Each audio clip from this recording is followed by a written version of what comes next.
Hello everyone, welcome to my channel World of NCERT. In today's class, we will discuss briefly about the operant conditioning theory of B.F. Skinner. তো চলুন B.F. Skinner যে আপনি নিজের operant conditioning থিওরিতে কি বলেছেন সেটা আমরা একটু সংক্ষিপ্তভাবে জেনে নিই। আর যদি বিশদ ক্লাস আপনার চাই তাহলে নিশ্চয়ই চ্যানেল মেম্বারশিপ নিয়ে নেবেন 159 টাকায়।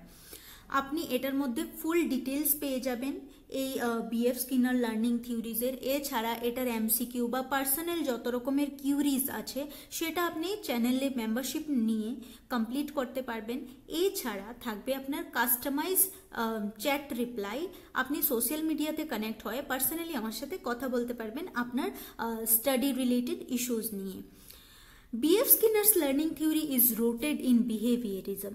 বলছে যে B.F. Skinner স্পেশালি কি নিয়ে ডিসকাস করতেন? B.F. Skinner কাজ করতেন বিহেভিয়ারিজম নিয়ে। বিহেভিয়ারিজম মানুষের বিহেভিয়ার কিরকম হয় সেটা নিয়ে B.F. Skinner'ের যে লার্নিং থিওরি সেটার রুট কজ হচ্ছে একটা মানুষের বিহেভিয়ারকে কিভাবে চেঞ্জ করা যায় সেটা দেখানো হয়েছে স্কিনারের এই থিওরিটার মধ্যে। এই থিওরির একটা ইম্পর্টেন্ট পার্ট হচ্ছে স্কিনার, যেটাকে স্কিনার বক্স বলা হয়। এই বক্সটার মধ্যে দিয়ে একটা ইঁদুর দিয়ে উনি উনার পুরোটা এক্সপেরিমেন্ট করেছিলেন, উনার থিওরিটা করেছেন focusing on observable behaviours rather than internal thoughts or motivation. উনি কি করেছিলেন, নিজের ভিতর থেকে কি মোটিভেশন আসে, ইন্টারনাল থট কীরকমভাবে আসে, ওই সব কিছুকে উনি রিজেক্ট করে দিয়েছেন। এটা বলে যে আমাকে মোর ফোকাস করতে হবে ইন্টারনাল থটসটা যেখান থেকে আসবে, ওর মোটিভেশনটা যেখান থেকে আসবে সেটাকে আমি ক্রিয়েট করব। এই সিচুয়েশনটা অ্যাজ এ টিচার আমি আগে বানাবো, তারপর আসবে আমার বিহেভিয়ারের মধ্যে ইন্টারনাল থটস আর মোটিভেশন। নিজের থেকে এটা আসে না। He is best known for his work on operant conditioning, a method of learning that occurs through reward and punishments for behavior. উনি বলছেন উনার অপারেন্ট কন্ডিশনিং এর মেইন রুট হচ্ছে রিওয়ার্ডস এন্ড পানিশমেন্ট থিওরি।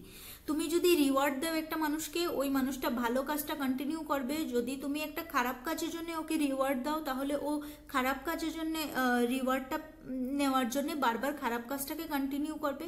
মানে হচ্ছে একটা মানুষের বিহেভিয়ার ডিপেন্ড করে তার সাথে কিভাবে ট্রিট করা হচ্ছে সেটার উপর। যেমন একটা মানুষ কোনো একটা ভুল করলো, তাকে যদি পানিশমেন্ট দেওয়া হয় সে নেক্সট টাইম এই ভুলটা করা থেকে বিরত থাকবে। কিন্তু যদি এই পানিশমেন্টটা ওকে সময় মতো না দেওয়া হয় তাহলে ওর বিহেভিয়ারটা ওই ভুলটা বারবার রিপিট করবে। এটাই স্কিনার বলতে চেয়েছেন। Skinner believe that the consequences of an action determine the likelihood of its recurrence. বলছে যে একটা কাজের পর যে অ্যাকশনটা হয় সেটাই ডিটারমাইন করে যে ওই মানুষটা যে কাজটা করছে তার নেক্সট স্টেপ কেমন হবে। তো এই জন্যে স্কিনার বক্সটা দিয়ে উনি বুঝিয়েছেন। এখানে উনি কি করেছেন, কিভাবে ওনার থিওরিটা বলেছেন, একটা বক্সের মধ্যে কিছু পয়েন্ট লাগিয়েছেন আর একটা রাস্তা দিয়েছেন। রাস্তার উপরে বাইরে এখানে উনি লাগিয়েছেন একটা ফুটবল, যেটার মধ্যে এই জায়গাটার মধ্যে প্রেস করলে এখান থেকে ফুড এসে এখানে নিচে ফুড পড়বে। আর এটার মধ্যে একটা ইঁদুরকে বক্সটার মধ্যে উনি বন্ধ করে রেখে দিয়েছিলেন। তো এখানের মধ্যে স্পিকার আছে, ফুড ডিসপেন্সার আছে, শক জেনারেটর আছে, ইলেকট্রিক গ্রিড আছে, সব কিছু আছে। আর চুহাটাকে, ইঁদুরটাকে ওইটার মধ্যে ভিতরে পুট করে দেওয়া হয়েছে। এবার ইঁদুরটা যখন অনেকটা সময় এই বক্সের মধ্যে ছিল, ও নিশ্চয়ই এর ক্ষুধাও লাগবে, কিন্তু ও এখান থেকে বেরিয়ে আসার রাস্তা খুঁজতে থাকলো।